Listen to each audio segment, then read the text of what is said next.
స్వతహాగా రఘురామ్ మంచి సింగర్, తర్వాత లిరిక్ రైటర్ అయ్యారు. అండ్ ఇప్పుడు ఈ సినిమాలోని అన్ని పాటలు మనం విన్నటువంటి అమ్మ పాట కానీ లేకపోతే నాయాల్ది సాంగ్ కానీ అన్ని తనే రాశాడు. రఘురామ్ని మాట్లాడవలసిందిగా రిక్వెస్ట్ చేస్తున్నాము. అందరికీ నమస్కారం అండి. ఇక్కడికి విచ్చేసిన నందమూరి అభిమానులందరికీ, సినీ అభిమానులందరికీ హృదయపూర్వక స్వాగతం.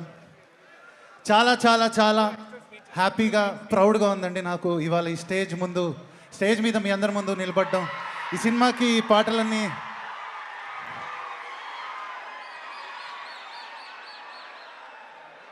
కాదు, ఇప్పుడే మన యానిమల్ పృథ్వీ గారు వచ్చారు. కాకపోతే అన్ని కళ్ళు అటువైపు తిరుగుతూ ఉన్నాయి. కళ్యాణ్ రామ్ గారు ఆల్రెడీ వచ్చేసారు. నెక్స్ట్ ఎన్టీఆర్ ఎప్పుడు వస్తారు అని మొత్తం అందరి చూపులు అటువైపే ఉన్నాయి. But I request Raghuram, you please continue. So చాలా చాలా హ్యాపీగా ఉంది అండి. 2020 అనే ఇయర్లో సోలో బ్రతికే సో బెటర్ ద్వారా నో పెళ్ళి హే ఇది నేనేనా అనే సాంగ్స్ ద్వారా నేను లిరిసిస్ట్గా ఇండస్ట్రీకి పరిచయం అవడం జరిగింది. తమన్ గారు ఇంట్రడ్యూస్ చేశారు. అండ్ అక్కడి నుంచి 5 ఇయర్స్లో నా ప్రస్థానం లాస్ట్ ఓజీలో హంగ్రీ చీటా అండ్ రీసెంట్గా సంక్రాంతికి వస్తున్నాంలో లల్లాయిరే సాంగ్ దాకా కొనసాగింది. అండ్ ఎప్పటి నుంచో ఒక సినిమాకి అన్ని పాటలు మనం రాస్తే ఆ వచ్చే కిక్ అనేది వేరు, ఆ సింగిల్ కార్డ్ లిరిసిస్ట్గా వచ్చే ఓ రెస్పెక్ట్ అనేది వేరు. ఆ అవకాశం కోసం ప్రతి లిరిసిస్ట్ ఎదురు చూస్తుంటారు తన కెరియర్లో. అండ్ ఇది ఒక మైల్ స్టోన్ లాంటిది. నాకు అర్జున్ సన్ ఆఫ్ వైజయంతి అనే ఫిలిం ద్వారా నాకు ఈ అరుదైన ఒక గౌరవం దక్కింది. అండ్ ఈ అవకాశం నాకు ఇచ్చినందుకు మొట్టమొదటిగా మా హీరో నందమూరి కళ్యాణ్ రామ్ గారికి మనస్ఫూర్తిగా ఈ వేదిక ద్వారా నా కృతజ్ఞతలు తెలుపుకుంటున్నాను. కొత్త వారికి అవకాశం ఇవ్వడంలో ఎప్పుడు ఒక ముందంజలో ఉంటారు ఆయన. లైక్ ఆయన ప్రోత్సహించినట్టుగా ఒక న్యూ టాలెంట్ని ఎవరు ప్రోత్సహించరని నాకు అనిపిస్తుంటుంది. And I'm very lucky NTR arts లాంటి ఒక ప్రతిష్టాత్మకమైన బ్యానర్లో, అలానే అశోక క్రియేషన్స్తో నేను ఈ ఫిలింలో సింగిల్ కార్డ్ రాయడం అనేది నాకు చాలా ఆనందంగా ఉంది. నాకు పరిచయం ఉన్న చాలామంది వ్యక్తులు అండ్ నాతో జర్నీ చేసిన చాలామందికి నా స్ట్రగుల్ ఒక సింగర్గా, మ్యూజిక్ డైరెక్టర్గా తెలుసండి.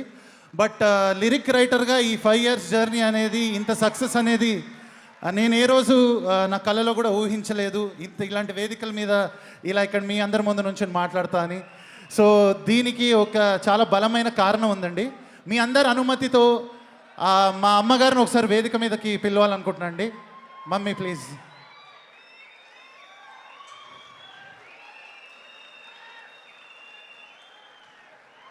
అంటే నేను ఎందుకని ఈరోజు అంటే లైక్ నాకు తెలుసు ఆల్మోస్ట్ 15-16 ఇయర్స్ తర్వాత మా మమ్మీని ఒక ఫంక్షన్కి పిలిచాను. చిన్నప్పుడు నన్ను రియాలిటీ షోస్ అన్నీ నేను పార్టిసిపేట్ చేస్తున్న రోజుల్లో నాతో పాటు మా మమ్మీ తిరిగేవారు. అండ్ ఇప్పుడు చాలా ఇయర్స్ తర్వాత నేను ఏ షోకి సాధారణంగా ఆవిడని పిలవను, ఆవిడ టీవీలో చూడమని చెప్తుంటాను. బట్ ఇవాళ నాకు ఎందుకో ఈ స్టేజ్ చాలా యాప్ట్ అనిపించింది.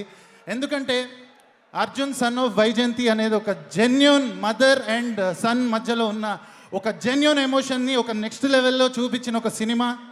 రేపు April 18 రోజు మీరందరూ చూసినప్పుడు మీరు అది డెఫినెట్గా ఫీల్ అవుతారు థియేటర్ నుంచి వెళ్ళినప్పుడు. అండ్ నా లైఫ్లో ఇది రియల్ స్టోరీ. మా మదర్ ఒక రైటర్, పోయెట్ అండ్ ఆవిడ ఆల్ ఇండియా రేడియోలో కూడా అనౌన్సర్గా చేశారు చాలా ఇయర్స్. అండ్ తను ఎంతో, తనకి ఫిలిం ఇండస్ట్రీ అంటే ఇష్టం అనమాట. బట్ తన టైమ్స్లో షీ కుడెంట్.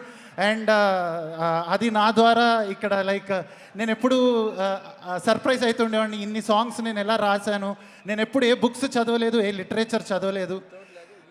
ఇది నిజం. నాతో పరిచయం ఉన్న ప్రతి వ్యక్తికి తెలుసు ఇది. బట్ ఎలా నేను ఇదంతా చేస్తున్నాను అంటే నాకు అర్థమైంది ఇదంతా మా మదర్ జీన్స్ అని నాకు అర్థమైంది. So thank you mummy. నన్ను ఇండస్ట్రీలోకి నేను వస్తానప్పుడు నా డెసిషన్ని you supported me so much. ఇంత లాంగ్ జర్నీ 15 ఇయర్స్ తర్వాత ఈ రోజున మంచి మంచి సాంగ్స్తో మీ అందరి ముందు వస్తున్నాను. సో మదర్ రుణం ఎవరు తీర్చుకోలేరు. సో మా మమ్మీకి ఎంత చెప్పినా తక్కువే. బట్ ఈ వేదిక ద్వారా థ్యాంక్స్ చెప్తే బాగుంటుంది అనిపించింది. So thank you, I love you అమ్మ. అండ్ వన్స్ అగైన్ నన్ను కళ్యాణ్ రామ్ గారికి, సునీల్ గారికి పరిచయం చేసిన పల్నాటి సూర్యప్రతాప్ గారికి ఈ సందర్భంగా థ్యాంక్స్ చెప్తున్నాను.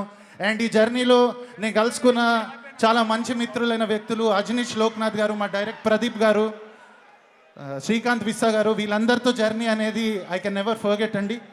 And I'm looking forward for April 18 థియేటర్లో మీరు ఆ యూఫోరియా ఎగ్జాక్ట్గా ఇక్కడ ఎలా ఉందో దీనికి ఒక 100 రెట్లు థియేటర్లో మార్నింగ్ షో చూసినప్పుడు నేను ఫీల్ అవుతాను, నాకు ఇది కనిపిస్తుంది ఆల్రెడీ.